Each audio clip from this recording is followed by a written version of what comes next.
السلام علیکم ورحمۃ اللہ وبرکاتہ. تو کیسے ہیں آپ سب لوگ؟ امید ٹھیک ٹھاک ہوں گے، خیریت سے ہوں گے، مزے میں ہوں گے. تو آپ دیکھ رہے ہیں یوٹیوب چینل اسلامک پرسکرپشن. میرا نام ہے سید محمد علی حمزہ، اور آج کی ویڈیو کا جو ٹاپک ہے وہ یہ ہے کہ نماز کے اندر صورتوں کو ترتیب سے پڑھنا کیسا ہے، کیا معاملہ ہے اس کے. کیونکہ کچھ علماء کرام کہتے ہیں کہ صورتوں کو ترتیب سے پڑھنا چاہیے، جیسے کہ سورہ فلق پڑھ لیں تو سورہ ناس پڑھنی چاہیے، سورہ اخلاص پڑھ لیں تو سورہ فلق پڑھنی چاہیے، پھر سورہ ناس، اس ترتیب سے پڑھنی چاہیے. قرآن شریف کی ترتیب جیسے ہے اسی ترتیب سے نماز کے اندر بھی صورتوں کو پڑھنا چاہیے. ایسا نہ ہو کہ سورہ ناس پڑھ لیں تو پھر آپ سورہ اخلاص پڑھ لیں تو دوسری رکعت کے اندر. تو اس طرح کے معاملات نہیں ہونے چاہیے. کچھ علماء کرام کا کہنا ایسا ہے.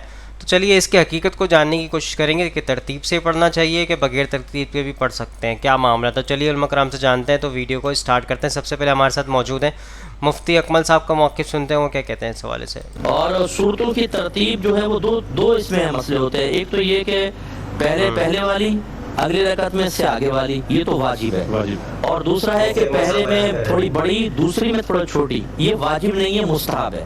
اس کا خلاف بھی ہو سکتا ہے کہ پہلی میں آپ نے چھوٹی پڑھ لی، اگلی میں بڑی پڑھ لی، تو یہ ترک مستحب ہوگا. لیکن جو ترتیب والا ہے وہ مسئلہ وجوب والا ہے. اور یہ کہہ رہے ہیں کہ میں لاہور سے راولپنڈی جاتا ہوں، تو جیسے یا پنڈی سے لاہور، تو شہر سے نکلتے 15 کلومیٹر طے کر لیتا ہوں، تو کیا یہ مسافت میں شامل ہوں گے؟ تو یہ اچھا، انہوں نے مفتی اکمل صاحب نے جو کہا، یہ کہا کہ جو ہے مستحب ہے، یہ آپ کو کرنی چاہیے، ترتیب سے پڑھنا چاہیے. باقی دوسرے ٹاپک تو ایک ساتھ ہی ویڈیو کے دوسرا ٹاپک بھی ہے، تو وہ بھی آپ کو سمجھ آ گیا ہوگا. مسافر جو ہوتا ہے وہ کس تحت تک ہو سکتا ہے، یعنی شہر کے اندر ہی تو مسافر نہیں ہوگا، وہ شہر سے باہر نکل گیا اپنے تو مسافر کہلائے گا. یہ تو ایک الگ سے ٹاپک ہو گیا باہر. تو سن لیجیے، شامل نہیں ہوتے. آپ شہر کی حدود سے جب باہر نکل جائیں اور آپ کا کم از کم 92 کلومیٹر دور جانے کا ارادہ ہو، تو حدود شہر سے باہر نکلنے کے بعد پھر آپ کی مسافرت اسٹارٹ ہوگی، شہر کے اندر نہیں. ورنہ ہمارا کراچی میں گھوم لیں آپ، 92 کلومیٹر آرام سے ہو جائے گا. جی ہاں، چاہیے. مفتی اکمل صاحب کا جو موقف آپ نے سن لی ہے. اب مفتی طارق مسعود صاحب کی طرف چلتے ہیں. تو مفتی طارق مسعود صاحب کی طرف چلتے ہیں. انہوں نے موقف دے دیا آپ کو مفتی اکمل صاحب نے کہ بھائی ترتیب سے پڑھنی ہے صورتیں، ورنہ یہ واجب ہے، ترتیب سے پڑھنی چاہیے. مفتی طارق مسعود صاحب کیا کہتے ہیں؟ نماز میں صورتیں پڑھنے کی کیا ترتیب ہے؟ نماز میں صورت پڑھنے کی ترتیب بتا دیں. کس ترتیب سے صورتیں پڑھنی چاہیے؟ اہلیہ ساجد انڈیا سے سوال آیا ہے. ماشاءاللہ. دیکھیں، نماز میں صورتیں اسی ترتیب سے پڑھنی چاہیے جس ترتیب سے قرآن مجید میں لکھی ہوئی ہیں. ٹھیک ہو گیا. جو صورت پہلے لکھی ہوئی ہے وہ پہلی صورت میں، جو بعد میں لکھی ہوئی ہے وہ بعد میں. جیسے آپ پہلے رکعت میں آپ قل اللہ پڑھ لیں اور دوسری میں علم ترا پڑھ لیں، تو یہ بہتر نہیں. صحیح. جیسے کہ میں نے آپ کو بتایا شروع میں کہ آگے پیچھے نہیں کرنی، آپ نے آخری جو ترتیب ہے قرآن شریف کی اس حساب سے آپ نے پڑھنی ہے. جو لاسٹ صورت ہے اس کے بعد پھر آپ نے پہلے کی نہیں پڑھنی ہے، ترتیب آپ نے دیکھنی ہے. مسعود صاحب، طارق مسعود صاحب یہی کہہ رہے ہیں. کراہت ہے اس میں، مکروہ ہے، ناپسندیدہ ہے. نماز بہرحال ہو جائے گی، اور کوئی کبیرہ گناہ بھی نہیں ہے، کوئی ایسا بھی نہیں ہے کہ کچھ سب گناہ گار ہوں گے. بہتر یہ ہے کہ جو مصحف عثمانی میں جس ترتیب سے قرآن لکھا ہوا ہے وہ صورتیں بھی اسی ترتیب سے پڑھنی چاہیے. ہاں، پہلی میں علم ترا پڑھ لی، دوسری میں قل اللہ، تو یہ ٹھیک ہے. لیکن یہ کوئی فرض واجب نہیں ہے. اگر کسی نے غلطی سے ایسا کر لیا کہ پہلے بعد والی پھر پہلے والی، تو بھی ٹھیک ہے، اس میں کوئی گناہ نہیں ہے.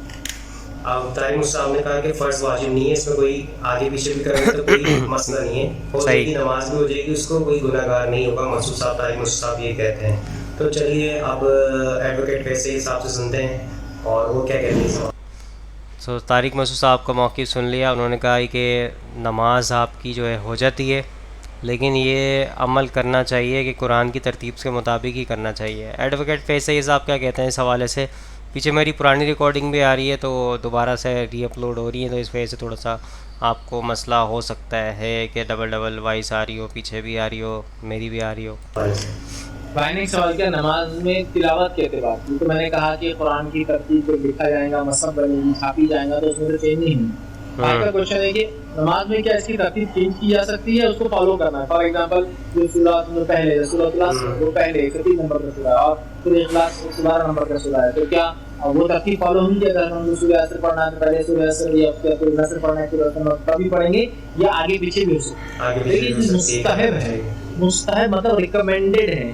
کہ آپ قرآن کو ترتیب سے پڑھیں, مطلب سورہ نصر کو پہلی رکعت میں اور سورہ نصر کو بعد میں, اگر آپ کو دو پڑھنا ہو ٹھیک ہے, سورہ نصر بعد یا پھر سورہ نصر کو پہلے اور سورہ ناس کو آخر میں, جو کہ سب سے آخر میں. یہ مستحب ہے لیکن کوئی ضروری نہیں ہے آگے پیچھے پڑھنے میں. کوئی یعنی ایڈوکیٹ فیض صاحب کہہ رہے ہیں فیض صاحب کا موقف سن لیا آپ نے, پڑھ سکتے ہیں. میں نے سنا ہے اپنے علاقوں میں, اپنے گھر میں, فیملیز میں, کہ آپ نے قرآن شریف کو ترتیب سے ہی پڑھنا ہے, اگر نہیں پڑھیں گے آپ گناہ گار ہوں گے. لیکن ان کے موقف سے لگ رہا ہے کہ گناہ گار نہیں ہوں گے آپ, آگے پیچھے بھی اگر آپ سے ہو جاتا ہے تو آپ پڑھ سکتے ہیں, کوئی ایشو والی بات نہیں ہے. بالکل صحیح. اللہ علیہ وسلم خود فجر کی نماز کے اندر لوگوں کو آگے پیچھے ترتیب میں پڑھا, یہ بات ثابت ہے. ترتیب فالو کرنا, اللہ کے ترتیب فالو کرتے تھے ہمیشہ, یہ مستحب ہے, واجب نہیں ہے قرآن میں تلاوت میں, کیونکہ اللہ کے رسول نے خود ترتیب بدل کر فجر کی نماز میں کچھ صورتوں بلکہ 2-3 صورتوں کو آگے پیچھے پڑھایا ہے. یاد رکھیں بالکل صحیح ہے. نبی کریم صلی اللہ علیہ وسلم نے صلی اللہ علیہ وسلم ترتیب کو چینج کر کے بھی نماز پڑھائی ہے, تو یہ بھی ایک عمل نبی کریم صلی اللہ علیہ وسلم سے ثابت ہے, صلی اللہ علیہ وسلم صورتوں کو آگے پیچھے بھی کیا ہے, تو اس میں کوئی حرج نہیں ہے. اب میں بات اور وضاحت کر دوں, بہت سارے لوگ صرف سوروں کی ترتیب اگر امام بدل دے تو سجدے دو کراتے ہیں, اور میں خود اس کا گواہ ہوں ترتیب. ایک بار ہم فجر کی نماز کے لیے گئے تو نماز ہوئی, اتنی سمجھ نہیں ہم کو کہ ہم سمجھ پا رہے کیا مسئلہ ہو, لیکن 2 رکعت پڑھ لی. ایک صاحب اٹھے جو بزرگوار تھے, انہوں نے کہا رک جاؤ, ترتیب آگے پیچھے ہوگی, بولے پھر سے نماز ہی نہیں ہوتی, بولے ایسا نہیں, نماز نہیں ہوتی, واجبات چھوٹے بھی جاتے دوسرے سو میں کچھ ہی نہیں ہونے, بولے پھر سے کرا, پھر 2 رکعت پڑھے. اب بیچارے امام صاحب نے پھر غلطی کر لی, پھر آگے پیچھے سورہ پڑھ لی, پھر بولے رک جاؤ, پھر پڑھنا ہے, پھر پڑھے. تو ماشاءاللہ اس دن ہم نے جلدی 6 رکعت فرض پڑھ گیا, 6 رکعت پڑھ لی ماشاءاللہ. سوروں کی ترتیب چینج نہیں, لیکن سوروں کی ترتیب چینج کر سکتے ہیں آپ, مسئلہ نہیں ہے, کر سکتے ہیں. اہم ہے کہ آپ جو ہے ترتیب میں پڑھیں, ضروری نہیں ہے. یہ معاملہ سوروں کے تعلق سے ہو سکتا ہے اور ایک ہی سورے کی 2 آیتوں کے تعلق سے بھی ہو سکتا ہے. جیسے مثال کے طور پہ آپ نے پہلے شروعات میں سورہ بقرہ کی آیت نمبر 255 پڑھی, آیت کرسی پڑھ لی پہلی رکعت میں, بڑی ہے. بعد میں دوسری رکعت میں اس سے پہلے کچھ آیتیں پڑھ لی, کوئی مسئلہ نہیں. اب فیض صاحب نے یہ کہا ہے کہ جیسے کہ کوئی بڑی صورت بھی ہے نا, تو اس کے اندر آگے پیچھے آیات بھی یعنی پڑھ سکتے ہیں, یعنی بیچ کے آیات آپ نے پڑھ لی, جیسے آیت الکرسی ہے جس صورت کے اندر, وہ آپ نے صورت پڑھ آیت الکرسی والی آیت پڑھ لی, اس سے پچھلی بھی شروع کی آیت بھی آپ بعد کی رکعت میں پڑھ سکتے ہیں. تو یہ موقف ایڈوکیٹ فیض صاحب کا ہے. چلیے اب انجینئر صاحب کی طرف چلتے ہیں. انجینئر محمد مرزا صاحب کا کیا موقف ہے اس حوالے سے؟ سب کے نزدیک نماز درست ہے, سجدہ صاحب بھی نہیں, البتہ حنفی کہتے ہیں کہ گناہگار ہو جائے گا, نماز ہو جائے گی, سجدہ صاحب بھی نماز ہو جائے گی. لیکن حنفی اس لیے کہتے ہیں جو ان کو بزرگ ان کو پٹی پڑھا گئے. ہمارے پاس تو صحیح مسلم میں حدیث ہے کہ نبی صلی اللہ علیہ وسلم نے, صحابہ کرام کہتے ہیں ہم ایک دفعہ نماز پڑھائی, پہلی رکعت میں سورہ نساء پڑھی اور دوسرے میں سورہ آل عمران پڑھی. تو بالکل صحیح, آپ نے تو اس طرح کیا ہے. اس طرح صحیح مسلم میں ایک حدیث ہے کہ نبی علیہ السلام نے پہلی رکعت میں سورہ اخلاص پڑھی اور دوسرے میں سورۃ الکافرون پڑھی. تو ترتیب بدل کے پڑھنا بھی سنت ہے, دونوں طریقے سنت ہے. انجینئر صاحب نے کہا کہ ترتیب بدل کے پڑھنا بھی سنت ہے, یعنی نبی کریم صلی اللہ علیہ وسلم ترتیب بدل کے پڑھا, تو یعنی یہ بھی سنت عمل ہو گیا, ان سے ثابت ہو گیا. تو یہ اگر کوئی پڑھتا ہے تو کوئی حرج نہیں ہے, یہ بھی سنت عمل ہے. اگر کوئی ترتیب سے پڑھتا ہے تو بھی ویری گڈ ہے, جس بھی طریقے سے پڑھتا ہے تو اوکے ہے.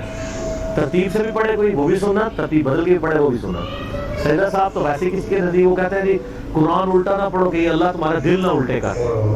ہاں یہ تو کہتا ہے ان کی پھر کتابیں اٹھا کے دیکھیں, قرآن الٹا کون پڑھ رہا ہے؟ الٹا تو یہ ہے کہ بھی قل هو اللہ احد ہے, اس آیت میں دال اینڈ میں اور دال میں پہلے پڑھ دوں. بالکل جیسے وہ تعویذات لکھنے والے جادوگر کرتے ہیں آیتوں کو الٹا کر دیتے ہیں. سورت تو الٹ ہو ہی نہیں سکتی, جب میں پوری سورت پڑھوں تو الٹ کیسے ہوئی؟ صحیح بات ہے, بالکل صحیح ہے. قرآن الٹا پڑھنا تو نہ ہوا. اور پھر مجھے یہ بتائیں کہ قرآن کے مصحف کی جو ترتیب ہے, کیا نزول کی ترتیب یہی ہے؟ تو سب سے پہلے تو آپ یہ کہیں گے اللہ نے الٹا قرآن نازل کیا ہے. 30واں پارہ پہلے نازل ہوا ہے, 30واں پارے میں جتنی صورتیں شروع میں نازل ہوئی ہیں, تو الٹا قرآن تو پہلے اللہ نے نازل کیا. تو پھر آپ کیا فتویٰ لگائیں گے؟ سب کی سب جہالت ہے, ان کی علمی جہالت ہے, کیونکہ علم کے نام پہ جہالت پھیلا رہے ہیں. سجدہ صاحب واجب نہیں ہوگا. سجدہ صاحب کن چیزوں سے واجب ہوتا ہے میں نے ڈیٹیل لیکچر دیا, مسئلہ نمبر 92, آپ جا کے دیکھ لیں.